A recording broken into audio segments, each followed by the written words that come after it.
pensez de celle-ci ? Merci pour cette analyse, Charlotte Dornelas, parce qu'on entend ça nulle part ailleurs. Ça, c'est Face à l'info. Merci infiniment.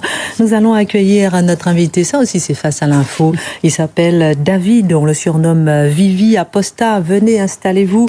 Vous êtes un invité hors du commun. Vous avez fait de la prison. Vous avez été condamné pour apologie du terrorisme, de l'islam modéré au salafisme. Vous allez nous raconter votre parcours. Aujourd'hui, vous êtes connu, je disais, donc sous le nom de Vivi Aposta. Vous avez rejeté l'islam, vous militez pour la liberté d'expression, mais on aimerait tout comprendre. Bonsoir David. Bonsoir. D'abord, vous vous êtes converti à l'islam. Vous étiez d'abord chrétien, athée. Alors moi, aucune religion. On m'a pas éduqué dans une famille, on m'a pas éduqué avec des notions religieuses, mais on m'a toujours inculqué des notions de vivre ensemble, d'accepter, on va dire, la vision de l'autre, d'être ouvert d'esprit. Donc j'ai toujours eu cette éducation-là.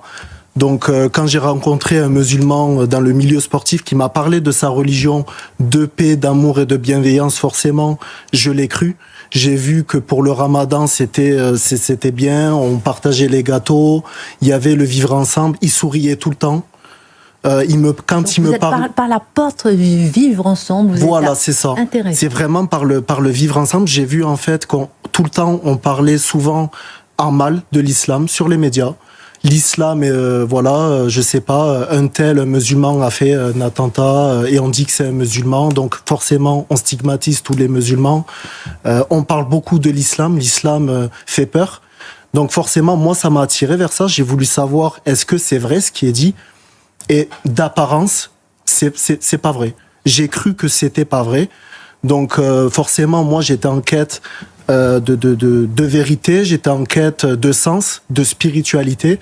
Donc j'ai accepté l'islam comme j'aurais pu accepter, on va dire, une autre religion. Bon, le concours de circonstances, c'était l'islam. J'ai commencé par être musulman modéré, vraiment par ignorance. Parce que j'acceptais, on va dire, l'islam, les 5 piliers, je faisais le ramadan, donc des choses très basiques. Mais lorsque j'allais à la mosquée, tous les vendredis, c'est une obligation dans l'islam, on est obligé d'aller à la khutba le vendredi. Et d'ailleurs, si on n'y va pas, le prophète Mohammed a dit, il faut brûler les maisons de ceux qui ne vont pas faire la prière. Donc après, vous allez me dire, mais on vit en France, ce n'est pas appliqué en France, mais le principe même n'est pas à valider en fait. Et des fois, on me sort ça, on me dit, mais c'est pas appliqué en France, mais le principe même n'est pas à valider.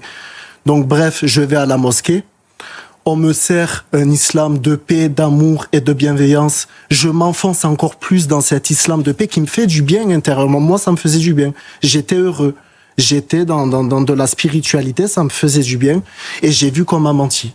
J'ai vu qu'on m'a dupé et ça m'a fait mal. Alors, juste avant de voir comment on fait sur cet islam de paix, j'ai beaucoup de questions. Ouais. Non, j'ai beaucoup de questions parce qu'on va expliquer aussi que vous avez fait de la prison, 3 ans et demi de prison. On va envie de savoir tout ça. Mais déjà, comment vous êtes passé du modéré au radical ? Du modéré au radical, tout simplement, j'ai vu qu'on m'avait menti. J'ai vu qu'on m'avait menti. On nous disait dans les mosquées, je précise... Non, mais là, c'est quand vous avez ouvert les yeux. Oui. Mais comment est-ce que vous avez glissé progressivement vers le salafisme, vers la radicalité ? Je vais vous donner un exemple. Dans les mosquées sous contrat, donc les mosquées où il y a un pacte républicain, on ne peut pas dire, l'imam, il ne peut pas dire ce qu'il veut, etc. Il est surveillé, sinon il est renvoyé chez lui, etc. Donc nous, on nous disait, par exemple, qu'on peut tout à fait cohabiter avec les non-musulmans, il n'y a aucun souci avec ça. On peut correctement pratiquer sa religion en France. Moi, j'ai vu qu'il était compliqué, en tout cas, j'estimais, sur le moment même, j'avais des doutes sur ce point précis. Et j'ai vu surtout que c'est pas vrai. On ne doit pas cohabiter avec les non-musulmans. Par exemple, quand je lisais... Donc petit à petit, vous avez voulu appliquer. Voilà. En tout cas, c'est dans ma compréhension, dans mon apprentissage, de la religion, lorsque j'ai ouvert, par exemple, le Bukhari, Muslim, donc les hadiths, c'est des actes et paroles. Quoi, tout ça, donc tout ça, c'est les actes et paroles attribués au prophète. D'accord. Et il y a une notion importante que les mosquées, beaucoup de mosquées n'ont pas l'honnêteté de le dire aux musulmans, c'est qu'il est obligatoire de faire la hijra, de quitter une terre non musulmane, mécréante, pour aller rejoindre une terre musulmane. Alors, j'ai beaucoup de questions à vous poser. C'est votre premier passage télé. Et merci beaucoup de nous faire confiance, de venir nous expliquer. Merci de m'accueillir. Tout ça. Et moi, j'aimerais comprendre pourquoi vous avez été condamné à de l'apologie pour le terrorisme. Vous avez été condamné, vous avez fait 3 ans et demi de prison. Pourquoi? Qu'est-ce que vous avez fait comme ça? Pourquoi alors la condamnation, je tiens quand même à le préciser, je n'ai pas été condamné pour association de malfaiteurs, j'ai été condamné pour le délit d'apologie du terrorisme.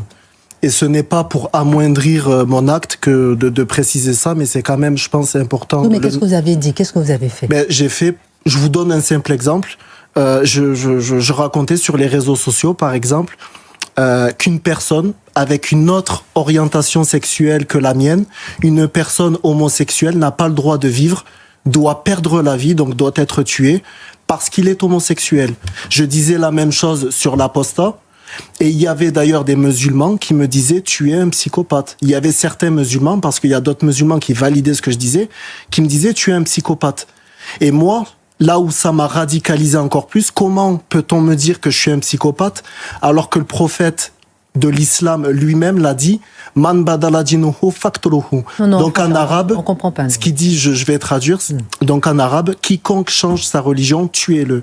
Et là, je reviens au point de départ, il y a des musulmans qui me disent ça doit être appliqué seulement dans un pays musulman ou un État islamique, Dawlat Islamiyya, mais le principe même n'est pas à valider. On est vraiment dans ce problème-là. David, vous êtes condamné, vous faites 3 ans et demi de prison, et puis un jour, à un moment, vous ouvrez les yeux et vous devenez même un apostat menacé de mort. Comment vous expliquez tout ça? Et qu'est-ce qui s'est passé concrètement? Comment vous avez ouvert les yeux? Alors j'ai ouvert les yeux par souci d'honnêteté en fait.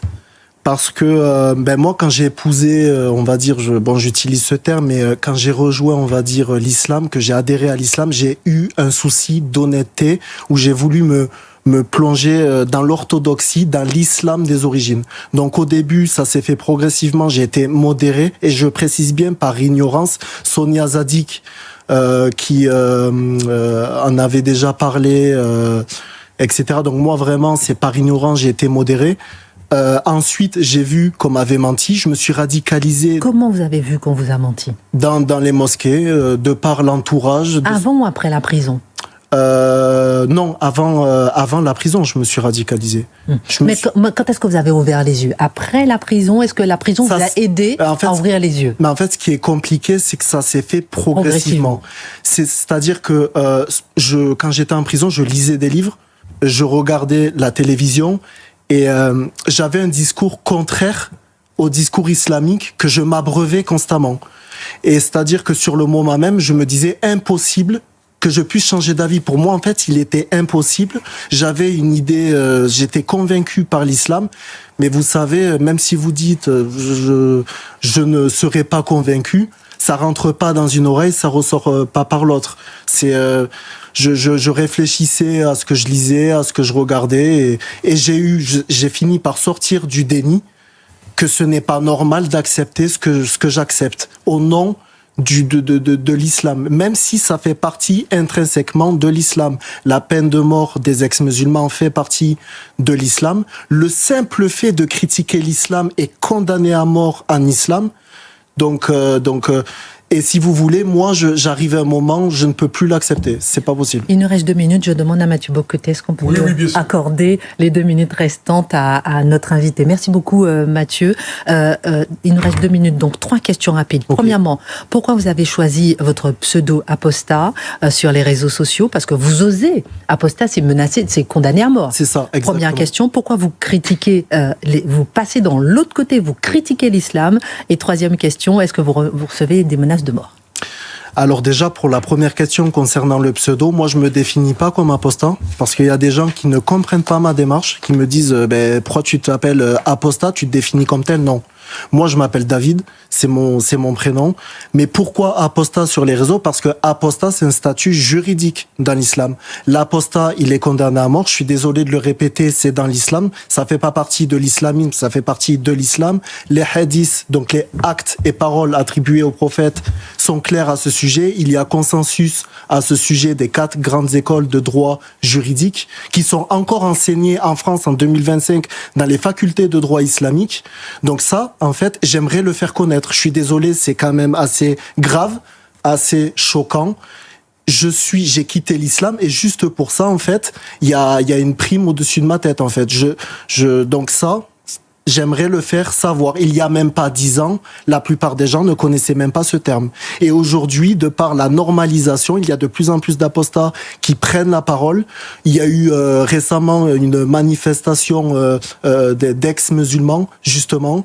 Donc il y a quelque chose qui se passe. Et pourquoi souvent on prend ce pseudo pour mettre en exergue qu'on est condamné à mort en islam? 1 minute. Pour avoir quitté. 1 minute et 2 questions. Pourquoi vous critiquez l'islam après avoir quitté cette religion? Et est-ce que vous recevez des menaces au quotidien? Alors pourquoi je critique l'islam? De la même manière que il n'est pas possible de critiquer l'islam sous peine de mort. C'est-à-dire que moi je dis parfois, quand on a une critique sourcée, textuelle, parfois du judaïsme, on peut être censuré. Ça arrive. Quand on a une critique textuelle, sourcée de l'islam, on perd notre vie. C'est pas une censure, on risque notre vie en fait. Donc là, vous risquez votre vie ce soir. On risque notre vie. Moi, je vous dis par exemple, l'un des plus grands savants musulmans, Shir el-Islam Ibn Taymiyyah, donc j'imagine vous, ça vous dit rien, mais c'est vraiment une pointure dans le sunnisme qui est le courant majoritaire. Et il a dit, celui qui insulte le prophète de l'islam, qu'il soit musulman ou non musulman, doit être tué. On a le poète Ka'b ibn al-Ashraf qui a été exécuté à l'époque du prophète, c'est dans la Sira Nabawiya, donc dans la biographie du prophète, parce qu'il caricaturait. Donc je pense qu'il faut normaliser cette critique qui n'est pas possible en islam. Donc vous recevez des menaces de mort au quotidien? Je reçois des menaces de mort. J'ai reçu aussi au début, ça c'était au début de ma critique, des lettres dans ma boîte aux lettres. Donc ça a carrément impacté ma famille. Et là, au lieu d'arrêter, ce qui normalement je devrais arrêter parce que je suis menacé, je me suis dit en fait il faut que je continue parce que là c'est grave en fait ce qui se passe. Je ne peux pas critiquer l'islam sans recevoir des messages de mort et surtout ces messages de mort sont corrélés avec les textes islamiques.